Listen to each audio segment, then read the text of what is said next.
skirt, flirt, sing. Park, dark, lark, ass.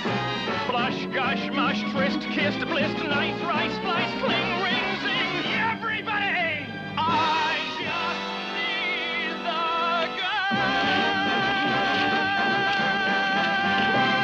girl. Any good? Good. It's the real article. Say, do you think you could write a Broadway score? Oh, it's been my lifelong dream for years. And you can do it. Dreams are the bedrock of show business. Now, hang on. That may look like a scene from a 1930s movie, but no, actually, it's a scene from Movie, a new comedy starring George C. Scott, and one of 5 new films we'll be reviewing on Sneak Previews. 2 film critics talking about and sometimes arguing about the latest movies in town. And this is Roger Ebert, the Pulitzer Prize-winning film critic of the Chicago Sun-Times. And across the aisle from me is Gene Siskel, film critic of the Chicago Tribune and CBS TV News in Chicago. Now, in this program, we'll also be reviewing the bittersweet comedy Same Time Next Year, the film version of James Michener's best-selling novel Caravans, and something new on Sneak Previews.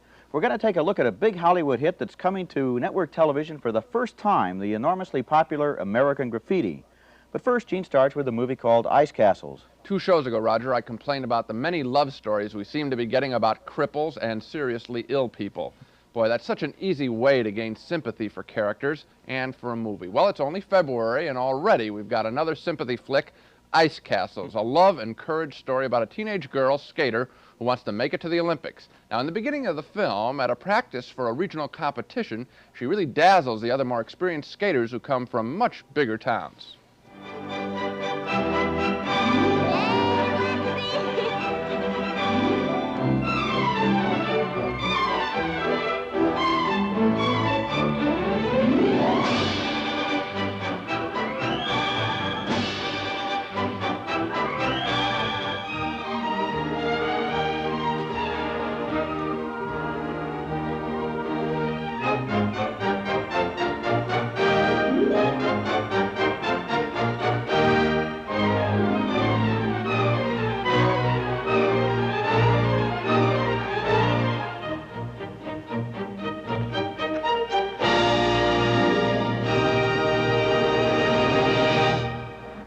Good skating, some stirring music. Lynn-Holly Johnson plays the girl. Everything is sweetness and light in this picture, but whammo. Very quickly, there is a problem, an accident on the ice, a concussion. She loses about 90% of her sight in both eyes. Boy, the world suddenly becomes a hazy blur. But her boyfriend, Robbie Benson, insists at a dinner with her father and coach that she's got to try to skate again. Now, I don't know if she can do it. I just know she has got to try. For who? For you or for her? For both of us. If she doesn't try, it's gonna be second best. For us. Whatever it is, hell, man, she can skate. Now, I don't know who took that seriously in the first place, even her, but she can. She just won the sectionals. That's all the skaters in the middle of this damn country, and by God, that's saying something. It's pointless and cruel. Don't give me that. Not trying is pointless and cruel. Not trying is wondering your whole life if you gave up too soon. Of course, he wins his argument and gets her out on the ice. Did you hear what I said? I said you're going to do an accident. Nick, I can't. Don't give me that. You're going to set up. No. What are you doing? We're going to go around again, and when we're straighten out, you're going to do an Nick. accident. Shut up!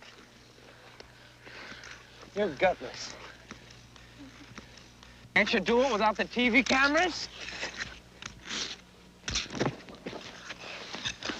You shouldn't have opened your eyes.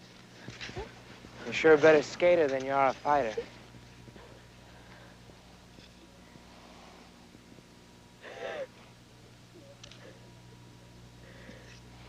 I hate you. I really hate you. I guess that makes us even. And boy, is that cornball just phony emotion. He's not angry at her at all, and we can see it. And I think we've all seen that scene before, the lovers arguing as one tries to bolster the other's strength. Well, it's not easy to say you don't like a film like Ice Castles because you run the risk of people thinking you're against someone conquering blindness, so you can come off like a real meanie. But this movie, just like The Other Side of the Mountain Part 1 and 2, Love Story Parts 1 and 2, and Uncle Joe Shannon, just Part 1 so far, I'm hoping, seemed to me to be an empty formula picture without much real heart. Well, it's a formula picture, but I think it does have a certain amount of sweetness, especially in the person of Lynn-Holly Johnson, who plays the lead, the skater. Now, think of it this way. She's a new actress. This is her first full-length feature film. She's still in her teens. She has to come from a small town, make the Olympic trials, fall in love with 2 different guys, be blinded, make her come back, go back to the Olympics, fall in love with her childhood boyfriend again, and be a great skater. Now, that's a pretty big order for a 16 or 17-year-old girl, and I think she does a pretty good job in the picture. She's fine, Roger, but I'll tell you, as I sit in that picture, I think the whole audience is thinking, I can't wait to see that accident. I think that the people who make films like this are oddly enough more interested in that accident than they are in the curing process. So in a way, this is just like one of those big 747 disaster pictures, only this one's on a small personal level. Yeah, it always makes me feel kind of creepy in a picture like this when people are saying, now she's going to fall, you know. Yes, so forth. exactly. Yeah. That's the point. The next picture doesn't make me feel creepy at all. It's called Same Time Next Year.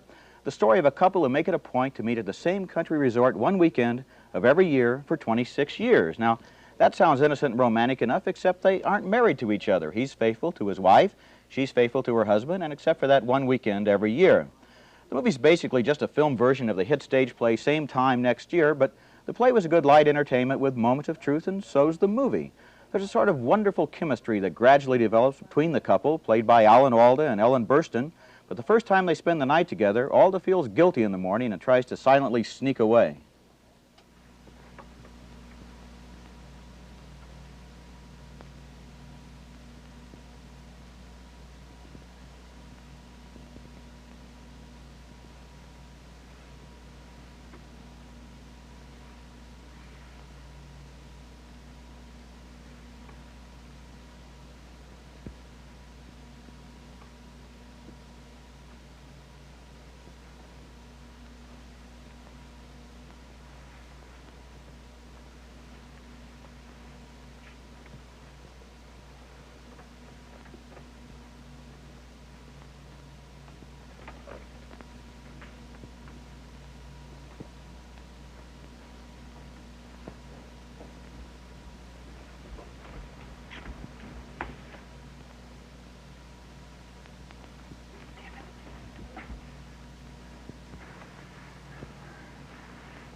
Hi. Hello. That's a real sharp-looking outfit. What time is it? My watch is on the bed table. 10 to 12? No, it's 8:25. The stem is broken. It's 3 hours and 25 minutes fast. Why don't you get it fixed? I was going to, but I got used to it. Doesn't it mix you up? I'm very quick with figures. Oh. Why are you looking at me like that? Why do you have to look so luminous? I mean, it would make things so much easier if you woke up with puffy eyes and blotchy skin like everyone else. Guess God just figured that chubby thighs were enough. Look, this isn't going to just go away. We have to talk about this. And it doesn't go away, even though they survive some pretty tough times over the next 26 years. In fact, they survive some pretty rough times over the next 26 minutes. Doris, may I ask you something? Sure. Would you go to bed with me again? Oh, George, we can't. Why not? Because it would just feel worse afterwards. Oh, no, I'm over that now. I just remembered something. What? The Russians have the bomb. We could all be dead tomorrow. George, I think you're clutching at straws. Doris, don't you understand? No. We're two grown-up people. We have absolutely nothing to be ashamed or afraid of.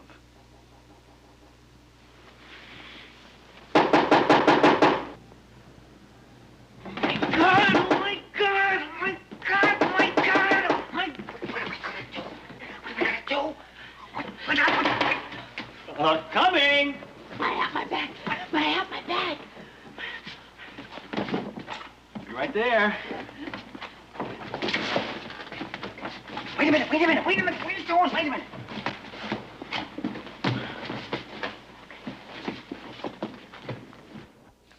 movie shows us 5 of their weekend meetings, and so we get to watch the characters as they grow and change and develop. Ellen Burstyn, for example, starts out sort of simple and naive, like in that first scene that we saw, but she ripens into a liberated, self-reliant woman. Alan Alda is a pretty stuffy businessman at the beginning. He survives a phase as an aging hippie in the 1960s, love beads and all.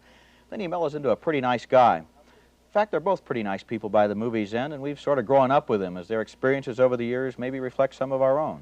Well, at the risk of being the stick in the mud, I'm going to have a couple of objections. Number one, the movie plays itself out all in that same hotel room over their various meetings, and I got tired of the room. You know, I wanted them to change to at least another room.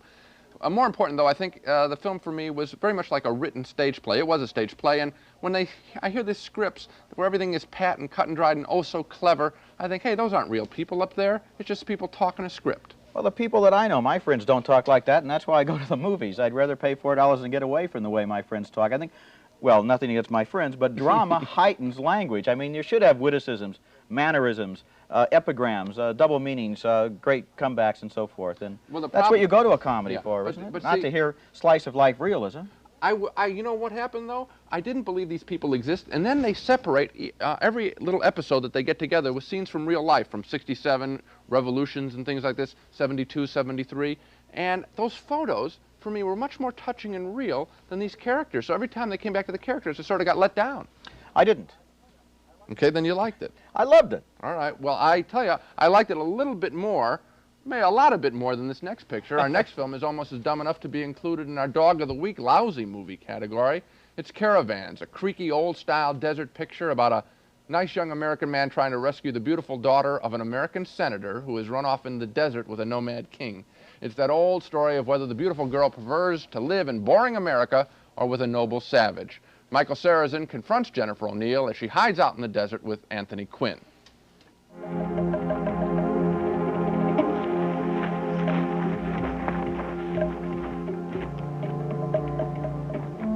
Helen Jasper. Yes? Never expected to find you here. Where did you expect to find me? I'm not sure, really. Who are these people? The Coachie. What are you doing here? What are you doing here? I tried to explain that last night to, The leader, Zolfikov. Yeah. Yeah. The embassy has sent me to find you. Don't they have anything better to do? They sure as hell do. Well, no one invited you here, Mr. Miller. But now that you've found me, you can go back and report that I'm alive, well, and living with the Coachie. Entirely of my own free will. Okay?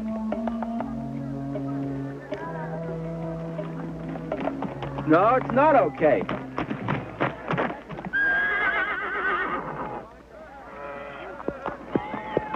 Hey, what about my Jeep? I have to get to Bandahar. Has he come to take you back? I suppose that's what they'd like. Ellen.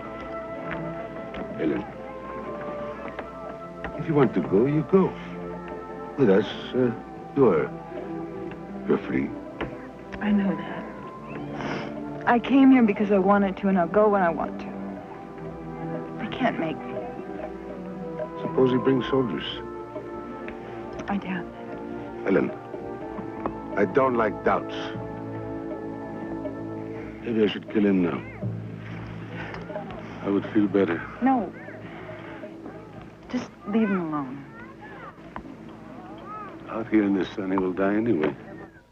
Wow, Jennifer O'Neill is really a very bad actress there. She's stiff as a board, and Anthony Quinn looks bored doing a Zorba of Arabia number, and Michael Sarrazin truly looks uncomfortable. Now, during this movie, I started thinking about how hot it must have been during the filming of the picture, how the camels must have smelled, and I think the reason why I didn't think much about the movie is that because all Caravan was a will she or won't she go back to America picture. And she, Jennifer O'Neill, just wasn't a character worth caring about. Okay, now, as long as we've been doing this program, you've always been going on and on about how you like pictures that take you to faraway places with strange-sounding names. Yes.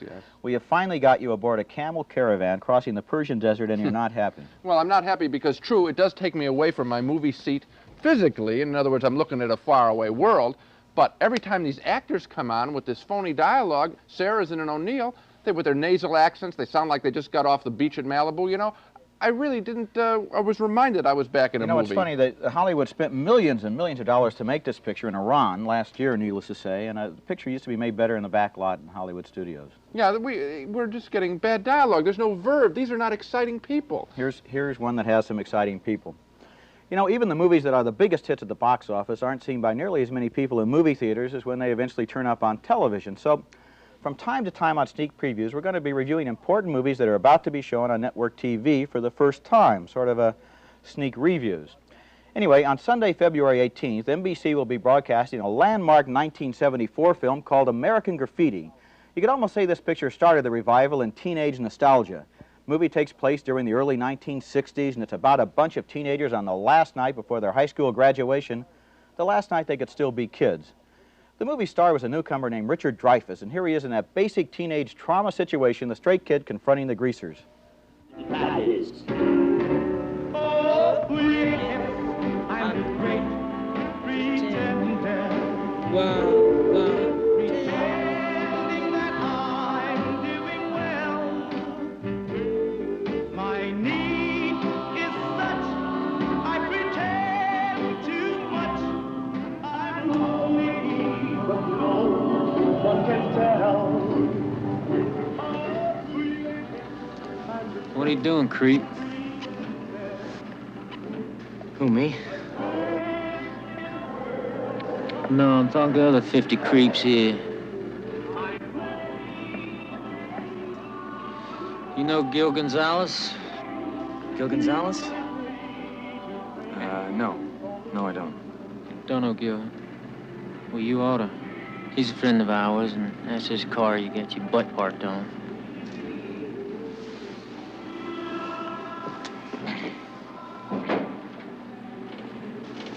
Hey, where you going?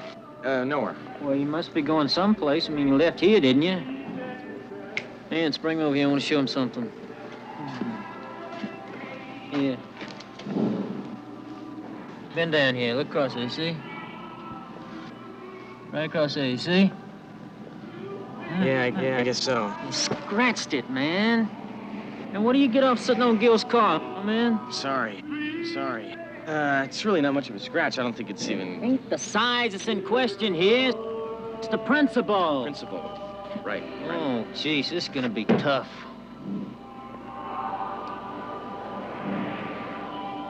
What should we do with you? Tie him to the car and drag him.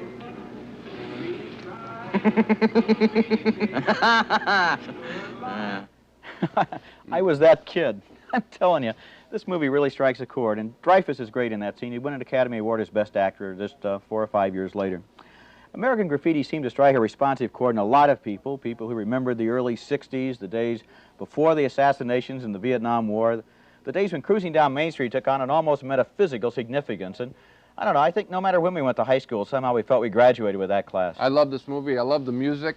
And I love most of all, I think, the characters that we get to meet here and what happens to them. We see the four-eyed kid. We see the girl who's too promiscuous. The hot rodder. We see the little girl who wants to be promiscuous. What happens is George Lucas, the director-writer, puts these kids together in odd combinations, the way they wouldn't normally meet in a real high school. They'd be separate. And what happens is they're all changed by that, and they grow up and they learn to like different kinds of people. And I think what's serious about this film is if kids got out of their little molds, I think they'd have a better time in high school. In a way, the movie is a rite of passage. It takes place during one night. They go into it as high school kids, everyone in a compartment. They started as freshmen. They were categorized. They were stuck that way until they were seniors. Now suddenly life has started. They have to start all over again. Yes, it's a beautiful film, and I'll be watching that film rather than the other stuff on TV that night, Marathon Man and Roots 2. Right. Yeah.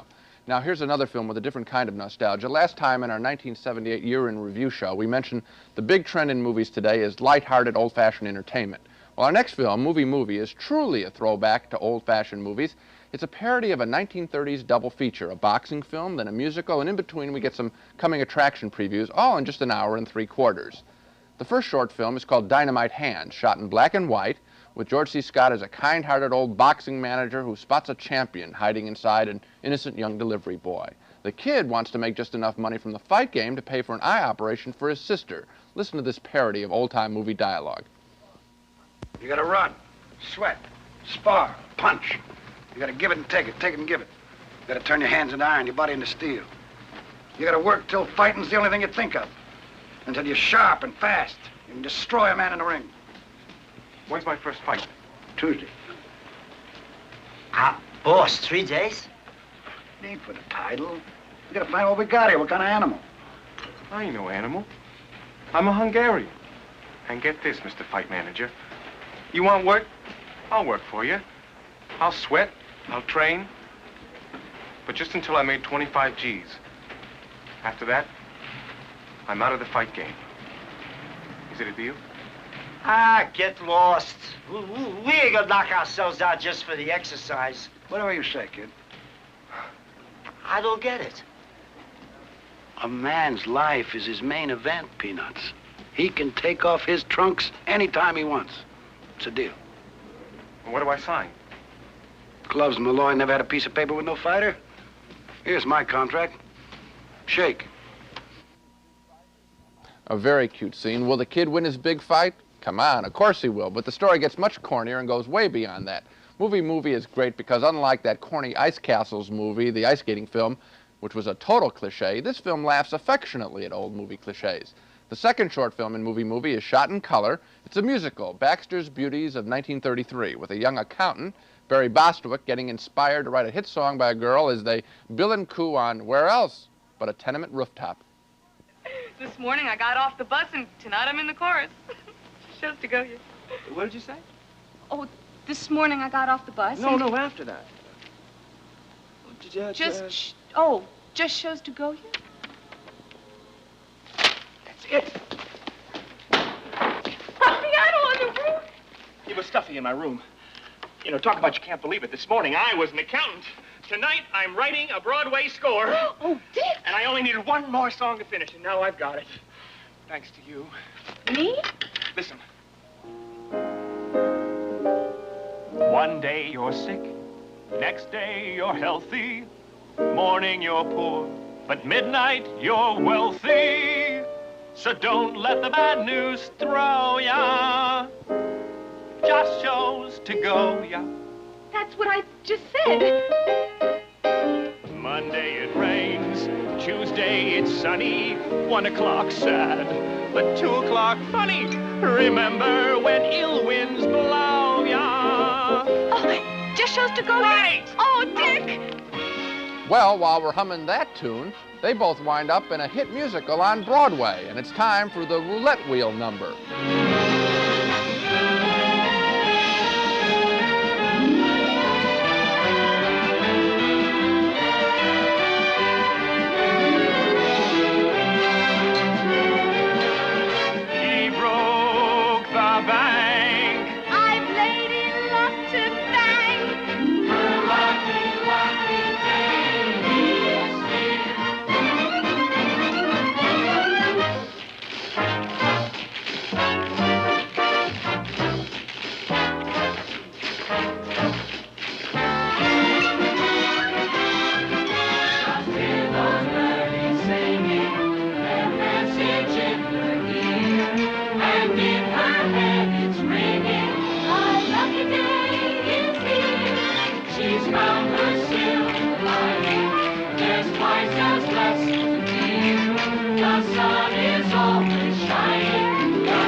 Just wonderful. I've seen that scene before, but I don't mind seeing it again.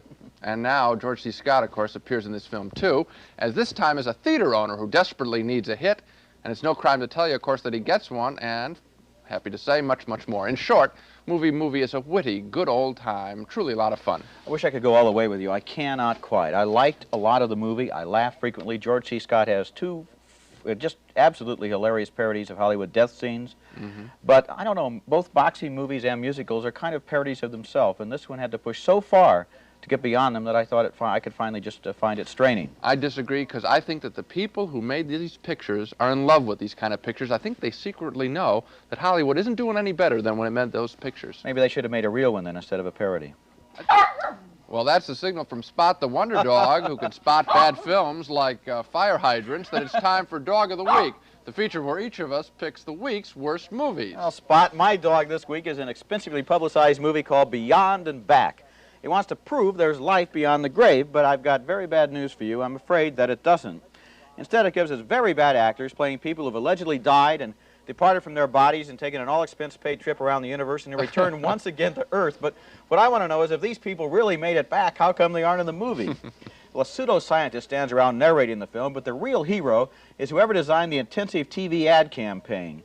Beyond and Back is a good example of something called a four-wall movie. That means the distributor comes into town and rents a lot of theaters, all four walls, for a flat fee, and then plows a fortune into advertising. The idea is to suck in a lot of people before the word gets out that this film is a turkey.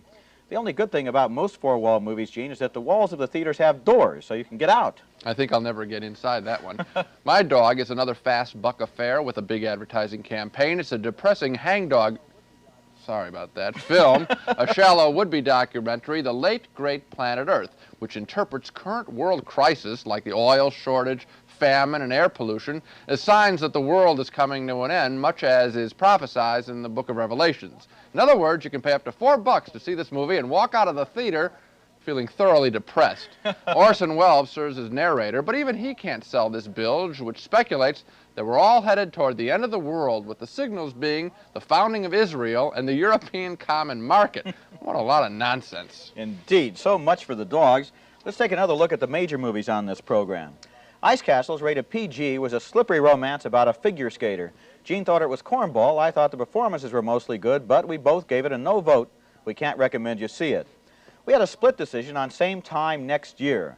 I liked it, especially the chemistry between Ellen Burstyn and Alan Alda. Gene thought it was another bad, talky screen version of a play. I say yes, Gene says no. Caravans was a film we both thought got lost in the desert, so 2 no's for that one. But we had another split decision on Movie. Gene loved it and gives it a big yes. I thought the parody wore thin toward the end, and I gave it a fairly reluctant no. We both say yes, though, to American Graffiti, the 1973 hit movie that'll be telecast Sunday, February 18th on NBC TV at 8 p.m. Eastern Time. Now, on our next show, we're going to be taking a look at The Brinks Job, a light comedy based on the famous 1950 Boston Brinks robbery. Also, Robert Altman's new film, Quintet, starring Paul Newman, and Sean Connery as the mastermind of the great train robbery. Until then, we'll see you at the movies.